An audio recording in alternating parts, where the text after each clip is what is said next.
So again, good morning, everybody, and we are going to start the next panel, and we will be discussing the business of co-development.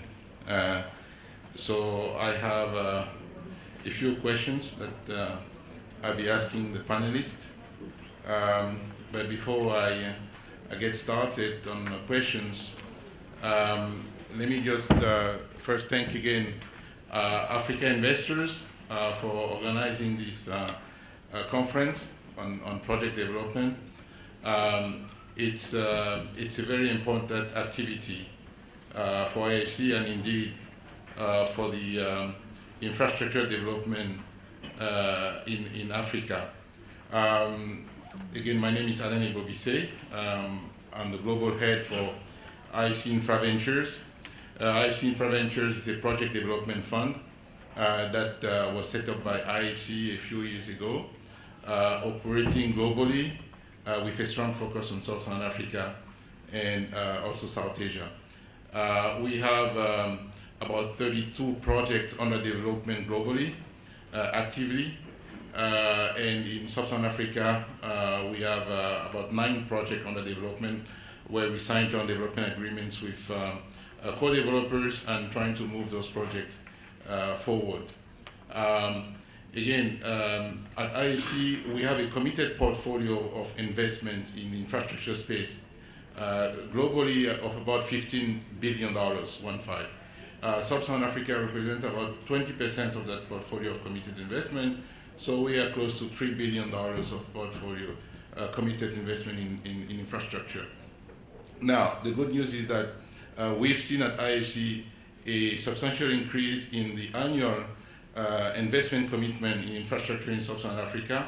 We moved from a stage where we were investing about $300 to $400 million a year in private infrastructure in Sub-Saharan Africa. And now we're investing on average about $1 billion a year, but clearly we have appetite to do much more. And we just don't see enough bankable projects which are ready to receive our investment and our financing. So that's one of the reasons why IFC created IFC InfraVentures. And basically we are there to try to partner with developers, with co-developers, to try to move the project as soon as possible to the financing phase. We have a high interest in partnering with people that have a good project, developers, but also sometimes we do work with government to try to develop projects from the ground. But we prefer to be co-developing projects with private entities. So I'm pleased to be here, and I really would like to push the agenda of project development forward. There are different ways to put infrastructure projects together, and project development is one of the ways. Of course, we all appreciate that ideally government should be doing the feasibility studies and launch competitive tenders to select developers, but also we like to say that if developers have good ideas that they're thinking about, they should put them forward for government consideration, and there should be ways to provide the market testing to make sure that the projects are still competitive. So I will stop here with my introductory remarks. What I would like to do is to get the panelists. I will ask the first question to the panelists, and in answering the first question, maybe they can introduce themselves and say what they do. So basically, we will go through the panel, starting with you, Willie, and I will ask you about the business of co-development that your company is doing. How much resources are you allocating to project development, and how is the business doing so far in Sub-Saharan Africa? We have a panel which is an interesting panel today because most of our panelists are either EPC contractors or equipment manufacturers. And we will get a perspective on the project development side. They are important players. There could be tensions from time to time, but they're important players in the project development arena. So Willie, why don't you get us started on that one? Just go through a second round of questions, and then I'll take questions from the from the audience. One of the questions that I wanted to ask, maybe I should start with you, Mike. If you had to say one or two things that you would want to see from the government to get your project move faster to financial close, what would you say these things are? I think our experience has been that we would like to see government employ a champion of the project, and that champion to take the project right through the feasibility bankable, through to the execution and the final completion of the project.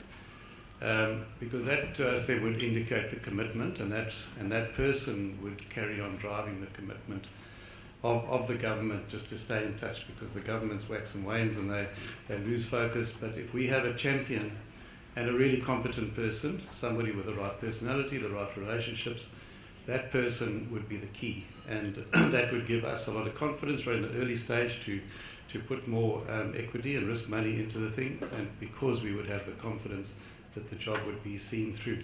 And that's a very special person. That person, as I say, has got to be very competent, has got to have a lot of track record, a lot of experience, and it's got to have the personality.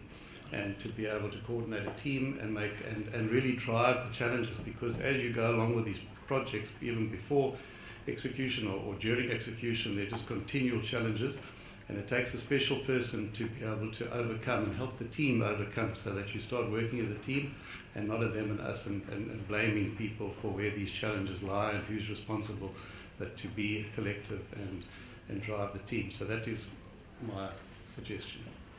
Okay.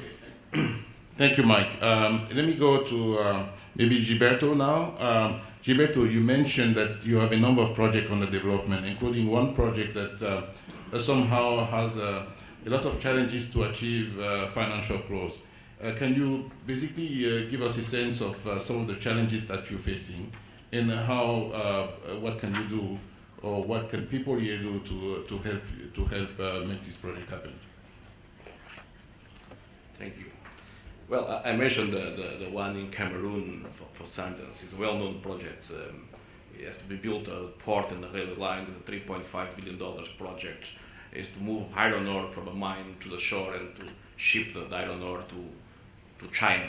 So the project is very viable if the iron ore price was at $64 per ton, but today is at $47 or $50. So it is very difficult to find or to have a financial closure that is under this environment. And obviously investors, they like to see their capital being invested and a very short return on the investment, and that becomes a problem, because we have to invest now and we have to build for 4 years, and we have to have the operation in 4 years' time being ready to start operating. And if you look at the pricing of iron ore today and you don't forecast the price in 4 years or 5 years' time, it becomes difficult to have a pool of investors motivated to finance it. Obviously, on that particular one, it could be a different approach. Government could take the railway line, and the government could develop the railway line, and afterwards the mine could be using the railway line and paying a fee to use it. But again, governments, they don't have enough capital, and perhaps it's not their key investment. And yesterday I was here at another conference in Nepal, and we are looking at corridors to the continent, and governments, they like to bring PPPs to the table, but there is no capital to be committed to that. So it has to be everything based on off-taking agreement, and that is based on the normal conditions on the market, which for the current time that we live, market prices for commodities are extremely down. So it is a very challenging. There is one or two options looking at different sources of funding, different from the concept initially designed, but still a very big challenge, and is hampering the project is at all. Okay, thank you, Gilberto. It seems like one project. In this case, there's a combination of government role, but also just the project economics which have changed. Let me move to Vishal.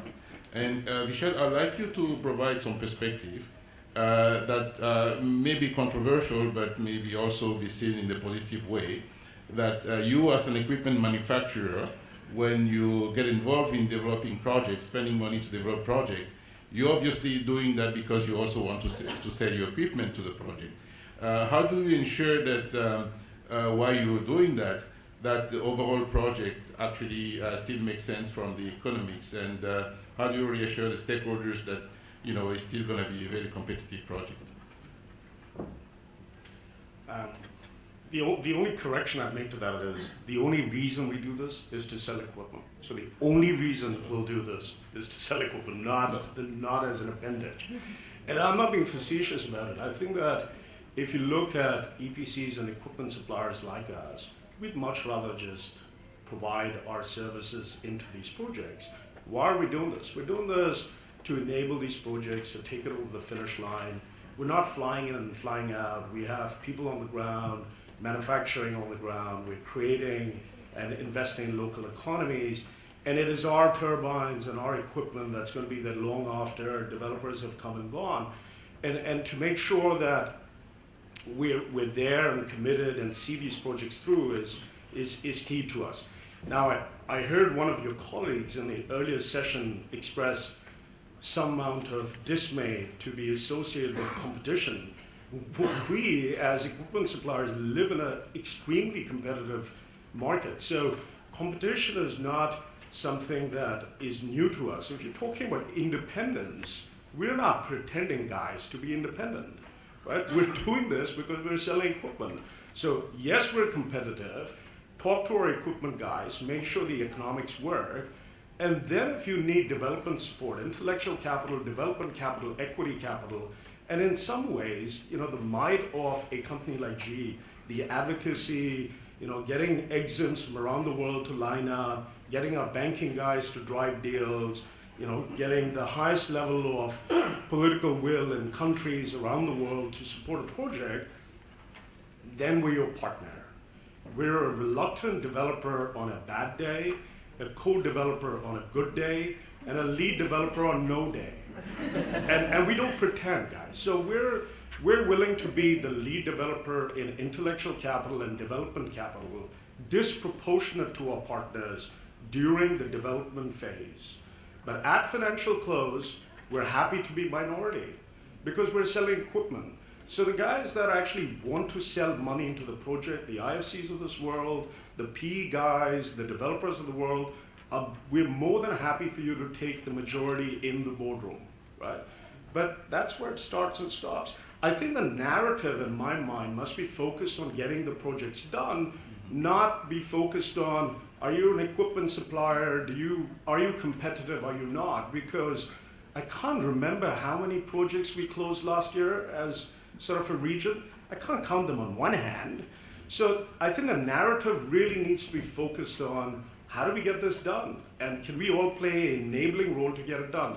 Which is what we want to be focused on. Thank you, Vishal. I mean, certainly I have to say that at IFC InfraVentures, we are very happy to be in co-development partnerships with EPC contractors or equipment suppliers, provided that everybody has the same interest in making sure that the project is developed in the most competitive way. We need more developers in the continent, not less. So I just pose this question so that we can have a debate. Maybe the audience will have additional questions around those areas. But I think that we just don't see enough bankable projects. So everybody with the right mindset that wants to roll up sleeves, take early stage risk capital, and to roll up their sleeves to develop projects, I think we welcome them. Certainly there could be some tensions. We're also happy to provide financing in projects that we're co-developing. So that's also an issue that people could raise. But ultimately, we need to increase the pipeline of bankable projects for money because there's quite a bit of money which is ready to finance those projects. Let me just go quickly. Let me ask a quick question to Angus and Carl, just on the pure economics of the development business. I mean, this is risky stuff. How much money do you make? How much return could you make on a development stage? I suppose it's quite a big return because you're taking quite a bit of risk. Maybe you can start, Angus, to give us a sense. If they're trade secret, you don't have to tell us, but give us a sense as to how much money you make in that business. Yeah. Maybe just to clarify, you know, in the same way that equipment suppliers are really in the business for selling equipment, Neotel itself is an operator. So we do operate we have a separate projects division that does our own projects as well as other people's projects. But to a very large extent, the real return for us on some of the bigger work that we've done has been our involvement in being an operator ultimately. So if I just look at some of the, let's take the examples of the submarine cables, for example. Submarine cables are only really worth it when they're operated over a very long term by a telco.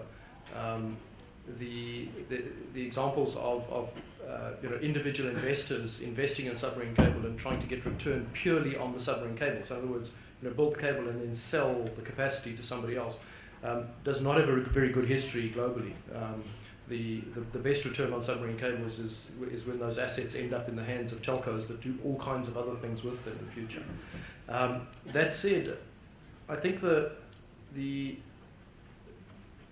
don't want to talk about numbers, but I think the difficulty we have in Africa generally is the risk premium that we're dealing with, which is, I think, made worse in a number of cases by lack of clarity and lack of certainty with regard to policy and sort of, if you like, comfort for investors.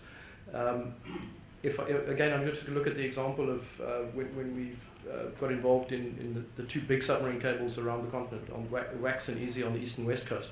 There we were talking with multiple private investors and multiple governments involved. And there's a premium to be paid, for having to land in countries where it's really unclear whether you can ever make your money back. And there are still, and I won't name the countries, but there are a number of countries where those cables land today, where the individual investors in those countries have not made their money back because the policy environment just does not enable, for example, competitive telecoms. And so I think the difficulty is that you need to add a premium, not just for the ordinary risk factors, but for, if you like, policy and in telco space, particularly policy and regulatory factors, where you find that, at some way into the project, suddenly the whole environment has changed. That's been our experience in South Africa. 2 years after we got our license in a duopoly, the market had 100 carriers. That's a fundamentally different market in which to get a return on the investment, and I think that's the kind of uncertainty that has raised the premium on projects in Africa. Thank you very much, Angus. Now, Carl, if you can just quickly also give us a sense on the economics. I'd like to go to the audience. Can you just give us, you must be making decent money in your business. Yeah, well, I don't know, it depends what decent money is, but we generally look for a profit on cost of about 20%, yield on cost of about 15, which with some leverage will give us ROIs over 20, and we are achieving better than that. And I think what we would like also is to figure out a way to calculate the social return of what we do, and I think that a lot more work could be done on capturing that. Okay, well, that's not bad. Let me turn to the audience now and see whether there are questions for our panelists. Any question in the audience? Yes, there are two questions here. One here, one over there, please. Really a question for Alain. For me? Yeah. Okay, I'm supposed to moderate, but don't. No. Yes. No, you ask everybody else how much money they make and how profitable they are. Just tell us, Tell us about InfraVentures. Yes. Tell us how you recover your costs, and tell us how many projects you've closed to date. You started, what, 2008 or something like that? How many have you closed? Where do you stand in terms of recovering your costs? Yes. And are you competitive with the other PE guys? And am I competitive? Well, I mean, it's the first time that there are questions for the moderator, but the moderator will take questions. So can we take additional questions, not for the moderator, and then I'll come back to that, please.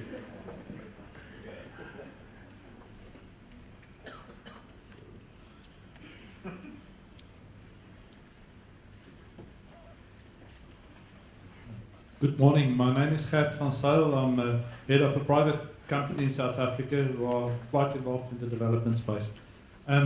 Want to comment on 2 or 3 things briefly and maybe some suggestion on that. As a developer, the question of a premium after you've developed a project and you get a financial close is a very difficult one. Because investors don't look at your premium, in our opinion, they look at the returns. So if you developed a project and you're sitting at 15% return, you would probably get no premium. So that's a danger and the risk a project developer sits with. The other thing I want to just state is equipment suppliers. We think in our environment there's a complete misnomer about competitiveness. If an equipment supplier are prepared to come in with us early and spend 3 years to develop a project and this equipment is procured in that process, and you get the returns on the project, that should be the guidelines, in our opinion. So if a project is around a 20% IRR and you've locked in, and in our space we are in the energy sector, we develop power projects, small power projects, we get agreement up front with the government or the industry where we sell power.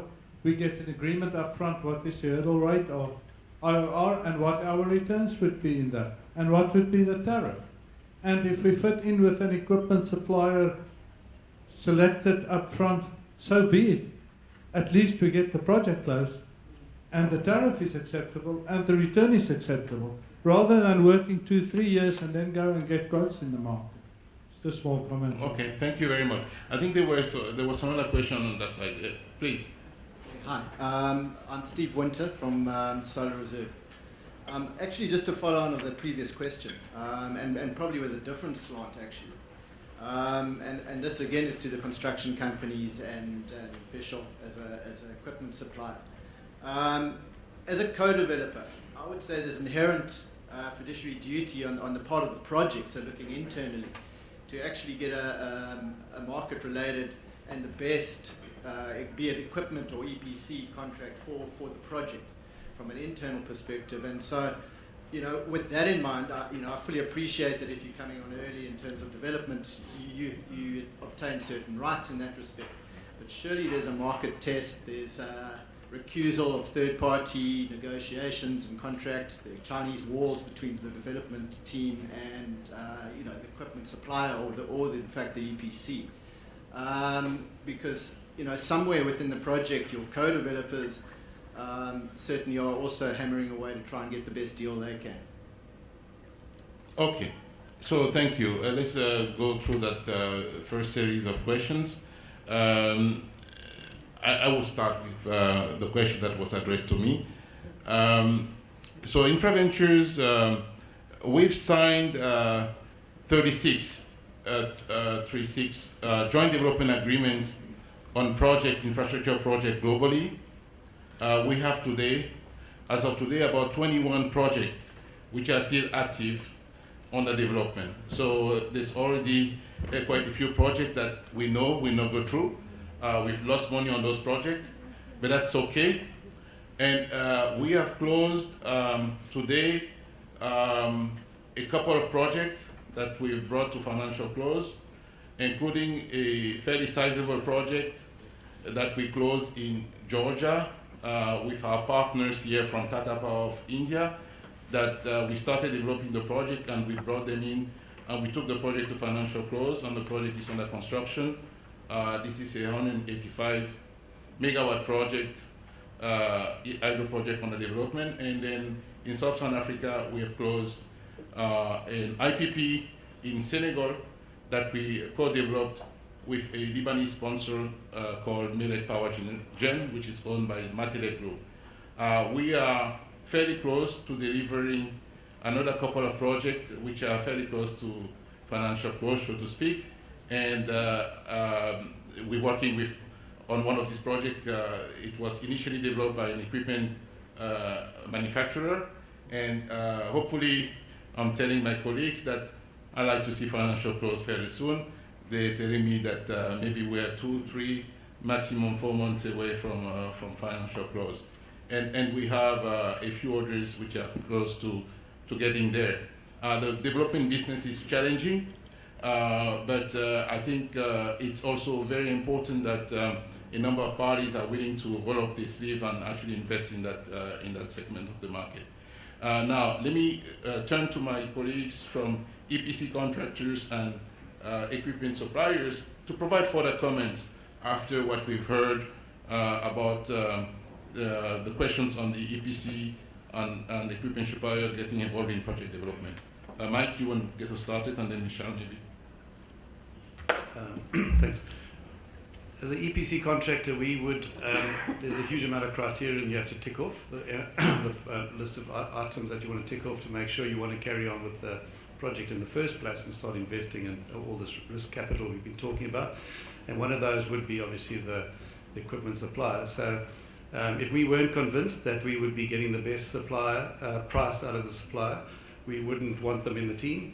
And but often they are the catalyst to it. So we would, through discussions beforehand and comparing prices, we would just make sure that they are not going to upset the apple cart. Because at the end of the day, when you're finalising that price to make it come in with the overall feasibility, there's pressure on everybody, and we certainly have to start cutting here and cutting there and cutting profits or overheads or whatever it is. And we also look to the supplier to do the same. Sometimes they're rigid, sometimes they're not, but it's that supplier that you choose in the first place that you've got to have confidence in. So we think it can be managed.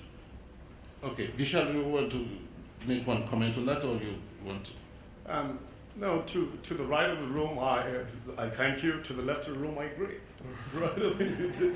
Look, I think building a independence process in terms of the deal team is really critical because that's what creates sustainable projects.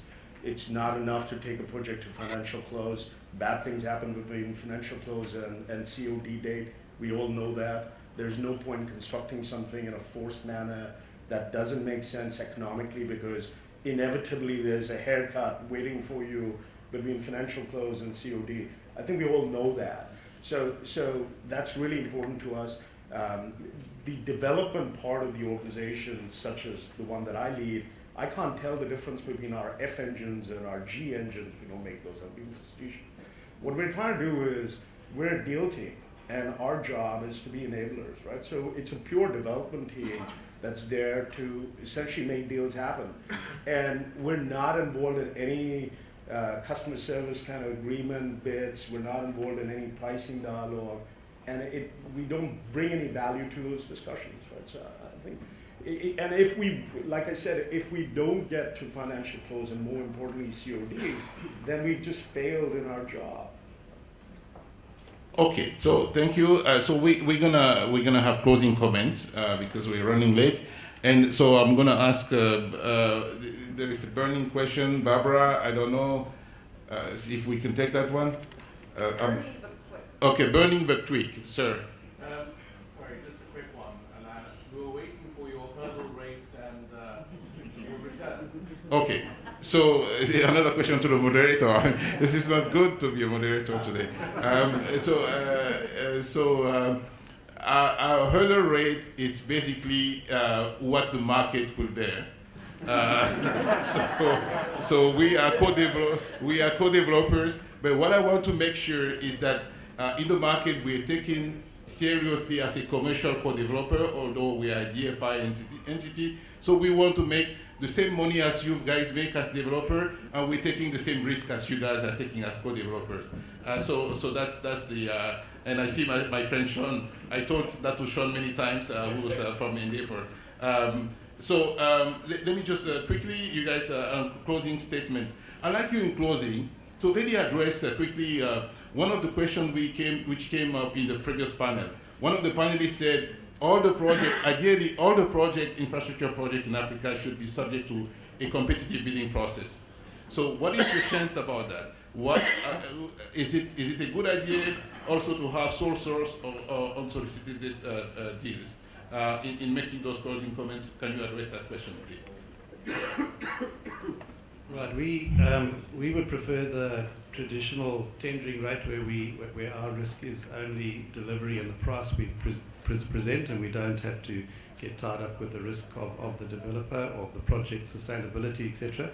But that requires the government to have money, and that doesn't always happen, so clearly we get pulled into developing it ourselves. And yeah, I think there's between that and being a developer, there's a whole range of risks and issues that one has to undertake. But I think you've got to be flexible and quick on your feet and adapt to the requirements of the particular country and the particular project and make your decisions. Okay, Carl. I think different situations call for different things. In certain situations, it may make sense to go with one person that you, or one company that you already work well with. In other situations, it's better to tender. I think we try to take things a lot more in-house, work a lot more closely with guys, because as developers, we have the risk at the end of the day on the delivery of the people that we work with. I would say though, I had one statement that I quite disagree with, was that government should do all developments of all projects, and well, I'd like to see that happen, because not a lot would happen. Oh, thank you, Carl. Gilberto? Well, I would say there is an ideal world and a real world. In the ideal world, of course, everything should be under a competitive basis and going for tender and so on, and we, as Motengil Africa, are quite aggressive on that. But there is a real world. Africa is growing quite rapidly. The GDP of SADC region growing above 6%. The number of opportunities coming from the private sector becoming more and more demanding of kind of these developing projects. There are a number of conditions that governments cannot fulfill because of all kind of shortages. So we have to face it as we are doing it. If there are an opportunity for an unsolicited bid, between the moment that we express our intention until the moment that we do financial closure, it will pass through all the stages and all kinds of scrutinities. And I am very, very convinced that when we get a financial closure under a project derived from an unsolicited bid, the end, it will not be different of any other competitive price. Because we is the other side of the table, is also looking at the figures and also making his own calculations. So, and above that, when we interact with the FIs and the high level of investment, the level of compliance, the Chinese laws are so demanding that you must be really accurate on your pricing, or otherwise you'll be out of the market. And if we are talking about the road, for instance, a PPP, like one we have got in Mozambique, the government of Mozambique knows how much costs 1 kilometer of road. So they know how much will cost 1 kilometer of road under the PPP. So they know the cost of financing and they know the cost of maintenance. So those ratios are there. So it's impossible to do something completely out of the reality. But as I said, there is an ideal world and a real world, and I shall emphasize that we are in a real world. Thank you so much. Okay, maybe we can go to Angus first, and then Michel, you finish. Yeah.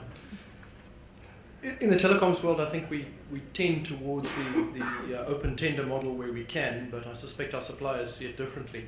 But there's no doubt that there's an increasingly a need for risk to pass to suppliers as well. Telco projects are often quite a lot smaller than some of the really big infrastructure projects. There's a lot of smaller stuff that gets done, and increasingly we are seeing that it's quite challenging to run projects on a pure open tender basis, because it's incredibly competitive. And you actually really do need ultimately partners who can take some risk with you.